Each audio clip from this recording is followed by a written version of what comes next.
Oke, hari ini kita akan membedah sebuah senjata siber yang bisa dibilang nyaris sempurna. Sebuah kerentanan yang benar-benar mengguncang dunia pengembangan web. Yuk, kita lihat lebih dekat apa itu React to Shell. Kita mulai dari sebuah angka ya, 10,0. Ini adalah skor keparahan tertinggi, paling mentok, paling bahaya yang bisa diberikan untuk sebuah celah keamanan di software. Inilah kisah tentang React to Shell, sebuah bug yang menggoyahkan fondasi web modern. Namanya aja sengaja dibikin mirip sama Log4Shell, salah satu kerentanan paling legendaris dalam sejarah siber.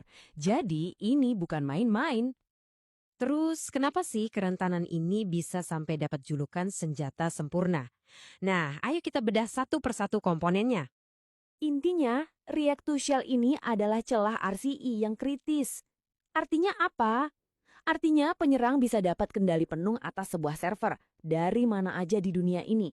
Kayak punya kunci masternya gitu tanpa diundang sama sekali.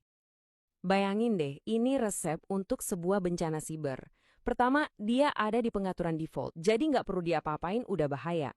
Kedua, nggak perlu password atau login buat nyerang. Ketiga, tingkat keberhasilannya hampir 100%. Dan yang terakhir, sasarannya itu jutaan situs web.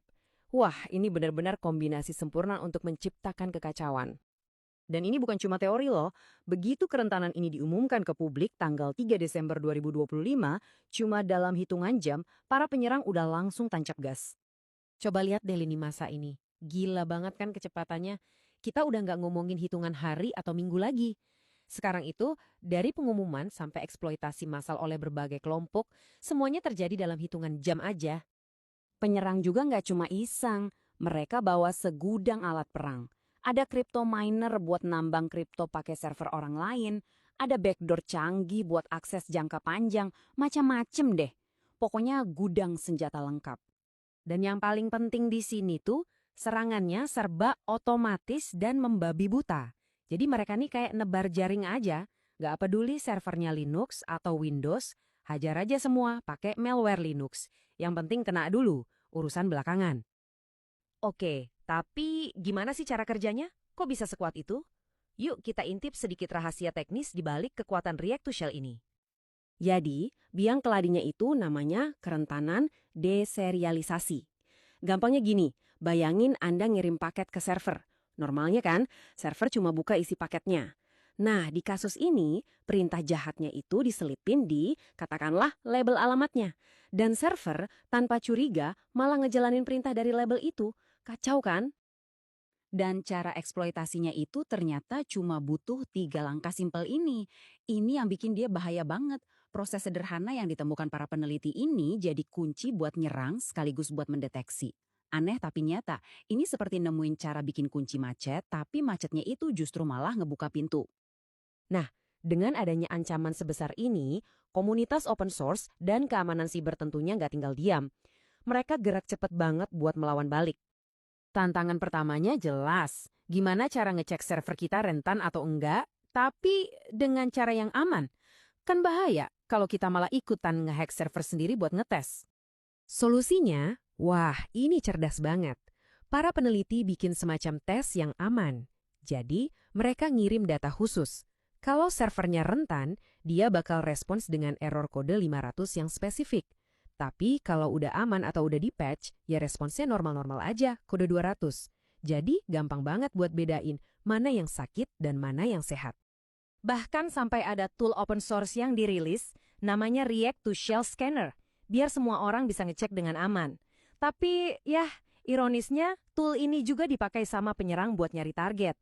Ini nunjukin kalau penelitian keamanan publik itu emang kayak pedang bermata dua.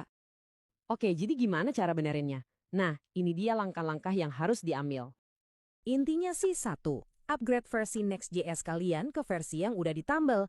Ini tabelnya, jadi tinggal disesuaikan aja sama versi yang lagi kalian pakai. Prosesnya ada 4 langkah, gampang kok. Pertama, cek versi kalian. Kedua, jalanin aja perintah otomatis yang udah disediain.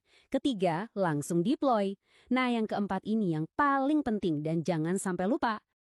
Ini poin yang paling krusial.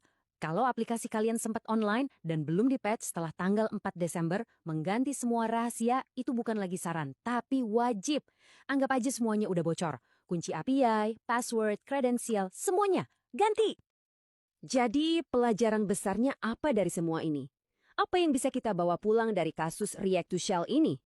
Seperti kata Stackhawk, React to Shell ini sekarang sejajar sama Log4Shell. Keduanya punya ciri yang sama. Ada di library yang dipakai di mana-mana, gampang banget dieksploitasi, dan langsung dijadiin senjata dalam sekejap. Ini tuh pengingat keras kalau software yang kita pakai sekarang ini rapuh banget. Dan ini ninggalin kita sama satu pertanyaan yang agak bikin merinding, ya kan? Kalau React to Shell ini adalah sebuah retakan di fondasi web, kira-kira retakan besar apa lagi yang sekarang lagi ngumpet dan belum kita temuin? Di dunia yang serba open source ini, kewaspadaan itu bukan lagi sekedar pilihan, itu udah jadi sebuah keharusan. Untuk mendapatkan berita terupdate, kunjungi situs web kami di harianhaluankepri.com.